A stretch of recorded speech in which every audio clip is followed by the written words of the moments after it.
नमस्कार, मैं हूं अफसर कमाल और आप देख रहे हैं न्यूज़ टाइम्स। देखिए, इस वक्त हम पूर्वी चंपारण जिले के दरमाहा में हैं। मैं बता दूं कि पूर्वी चंपारण जिले के कल्याणपुर और केसरिया के लोगों को काफ़ी दिनों से डिग्री कॉलेज की कमी की शिद्दत से महसूस हो रही थी, लेकिन अब इस कमी को दूर किया जा चुका है। यानी केसरिया और कल्याणपुर के बच्चों को जो डिग्री हासिल करना चाहते हैं, जो स्नातक की पढ़ाई करना चाहते हैं, उन्हें मोतिहारी, मुजफ्फरपुर और पटना नहीं जाना पड़ेगा। वो सुविधा जो है अब दरमाहा जैसे सुदूर इलाकों में ही उपलब्ध है। पिछले 2 वर्ष पहले श्याम नारायण सिंह, राम नारायण सिंह डिग्री कॉलेज का स्थापना हो चुका है और पिछले 2 वर्ष से बहुत ही बढ़िया और बेहतरीन तरीके से इस महाविद्यालय का यानी इस डिग्री कॉलेज का सुचारू रूप से संचालन हो रहा है।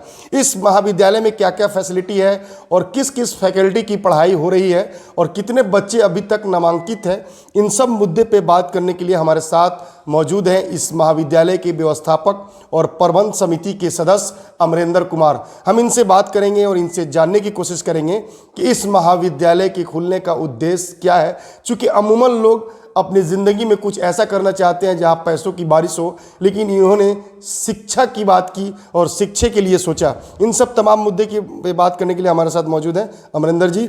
अमरेंद्र जी, न्यूज़ टाइम्स में बहुत बहुत स्वागत है आपका। बहुत बहुत धन्यवाद सर, पिछले कई दशक से जो है खास करके कल्याणपुर और केसरिया क्षेत्र में डिग्री कॉलेज की कमी बहुत शिद्दत से महसूस की जा रही थी। अंततः आप लोगों ने इस कमी को दूर किया। क्या कहना चाहेंगे क्षेत्र के लोगों से? जी, हम लोग पहले से ही पूर्व से ही शिक्षा के क्षेत्र में जुड़े हुए हैं। हम लोग इंटर कॉलेज से भी जुड़े हुए हैं। क्षेत्र के विद्यार्थियों के लिए बहुत बड़ी समस्या थी बाहर में जाकर पढ़ना। डिग्री लेने, स्नातक की शिक्षा प्राप्त करने के लिए विद्यार्थियों को यहाँ से कम 30 किलोमीटर दूर जाना पड़ता था। इस पर काफ़ी सोच समझ के हम लोग इस पर प्रस्ताव लाए और यहाँ के स्थानीय पूर्व मुखिया श्री उदय नारायण शर्मा जी के द्वारा इस पर पहल किया गया और उनके द्वारा भूमि दान दी गई और सभी व्यवस्था उनके द्वारा किया जा रहा है। उसके बाद हम लोग स्थापना किए और हम लोगों को बिहार विश्वविद्यालय और बिहार सरकार शिक्षा विभाग से पर स्वीकृति मिल गई। 2023-27 और 2024-28 2 सत्र के लिए अस्थायी पर स्वीकृति मिली हुई है। अब इस वर्ष हम लोग अस्थायी पर स्वीकृति के लिए आवेदन देंगे बिहार विश्वविद्यालय और बिहार सरकार में और हम लोग प्रयास करेंगे कि हम लोगों को अस्थायी संबद्धता मिले और इसके लिए हम लोग सारी व्यवस्था कर रहे हैं।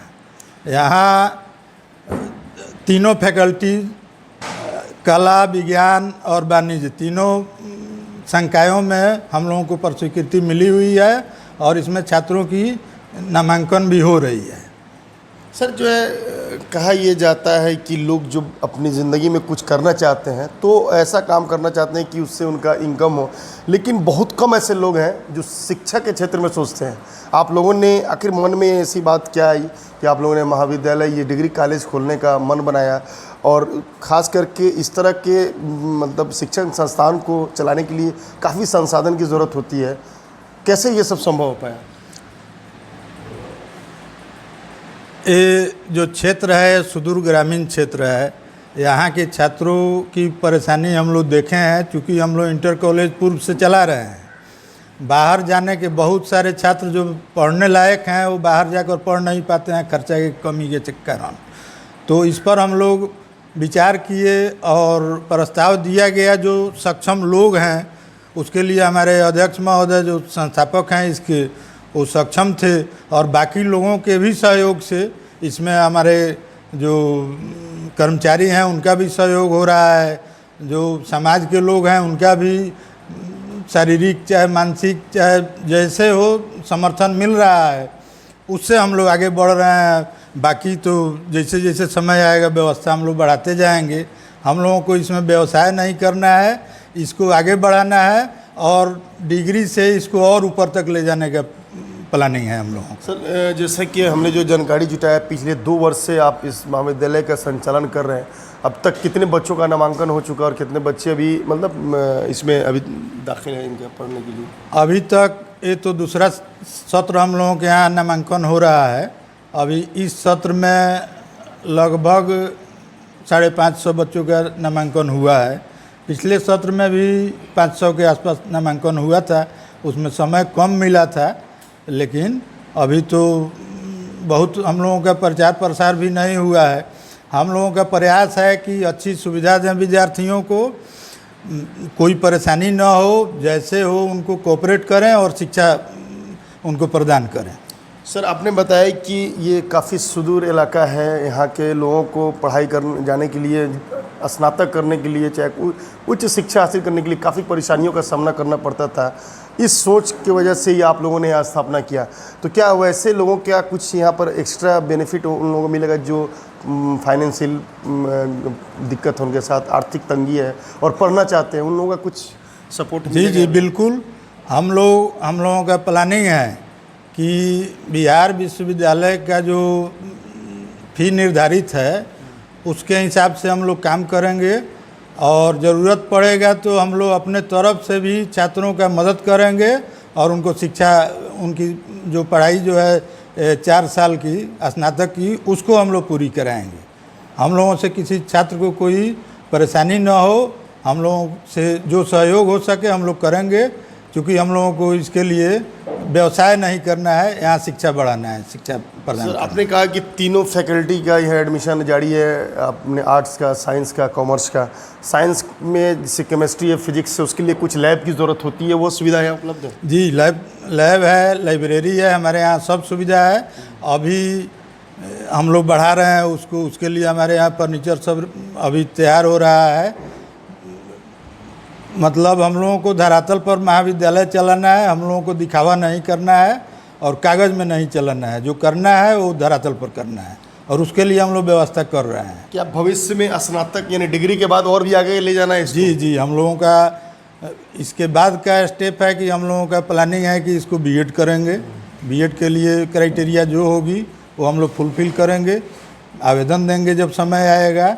उसके बाद फिर आगे जैसा होगा, हम लोग इसको आगे बढ़ाना चाह रहे हैं, जितना आगे बढ़ सके हम लोगों से, जितना हम लोग सक्षम हो सकेंगे करेंगे। उसके बाद फिर आगे सरकार से हम लोग निवेदन करेंगे कि इसको आगे बढ़ाया जाए। सर बहुत सारे बच्चे जो है आज के सोचते हैं कि मैं पटना जैसे जगह पे जाऊं, प्रतिष्ठित कॉलेज में नामांकन लूं, तो उसका बात कुछ और है और लोकल एरिया के कॉलेज में बात कुछ और है। तो क्या इसमें कुछ फ़र्क होता है क्या? जी नहीं, अभी देखिए, अब यहाँ बिहार विश्वविद्यालय में सबसे बड़ा कॉलेज माना जाता है एलएस कॉलेज मुजफ्फरपुर को, लेकिन वो भी बिहार विश्वविद्यालय से संबद्ध है और हमारा महाविद्यालय भी बिहार विश्वविद्यालय से संबद्ध है। जो सर्टिफिकेट आएगा यहाँ से बाहर जाने के बाद सबका बराबर वैल्यू है। ऐसा नहीं है कि कोई बड़ा महाविद्यालय से सर्टिफिकेट बिहार विश्वविद्यालय को ही देना है। सर्टिफिकेट किसी देहात के कॉलेज को, चाहे शहर के कॉलेज को, छोटे कॉलेज को, चाहे बड़े कॉलेज को नहीं देना है। जो भी सर्टिफिकेट होगा वो विश्वविद्यालय देती है और परीक्षा जो होता है उसका विश्वविद्यालय के द्वारा परीक्षा लिया जाता है। इसलिए इसमें कोई हम लोगों के समझ से अंतर नहीं है। सर यहाँ पे नियमित रूप से क्लास चलता है सभी विषयों का? जी क्लास चलता है, बच्चे आते हैं और अपना शिक्षा ग्रहण करते हैं, देते हैं। मैं जानना चाहूँगा सर टोटल कितने स्टाफ है टीचिंग और नॉन टीचिंग मिलाकर?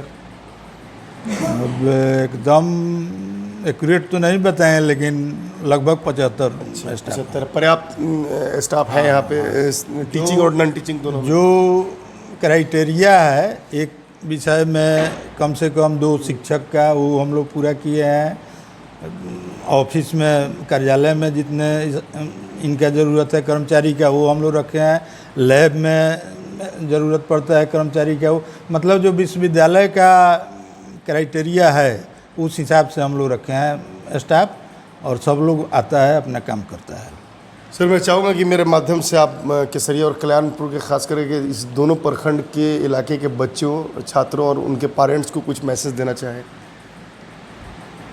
मैं आपके चैनल के माध्यम से इस क्षेत्र के लोगों को यही संदेश देना चाहता हूँ कि अपने बच्चों को कम से कम हम लोग जहाँ तक हैं वहाँ तक ज़रूर उच्च शिक्षा दिलाएं।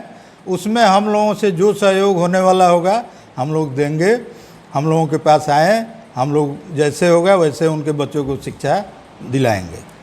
बहुत बहुत शुक्रिया हमारे साथ बात करने के लिए। धन्यवाद। जैसा कि आप देख रहे थे कि इस वक्त हमारी बात जो है श्याम नारायण सिंह राजनारायण सिंह डिग्री कॉलेज दरभंगा के स्थापक अमरिंदर कुमार जी से बात हो रही थी। इन्होंने साफ तौर पे कहा कि जिस तरह से सुदूर देहात के बच्चों को पढ़ाई करने के लिए बाहर जाना पड़ता था, काफ़ी परेशानियों का सामना करना पड़ता था, उस चीज़ को देखते हुए हम लोगों ने एक डिग्री कॉलेज की स्थापना किया ताकि ऐसे लोगों को दिक्कत ना हो। तो मैं आप सभी से मैं भी कहना चाहूँगा एक बार इस महाविद्यालय का विजिट जरूर कीजिए और अपने बच्चों के उज्जवल भविष्य के लिए एक बार मौका इन्हें और यहाँ नामांकन जरूर कराएं। अफसर कमाल, न्यूज़ टाइम्स, कल्याणपुर।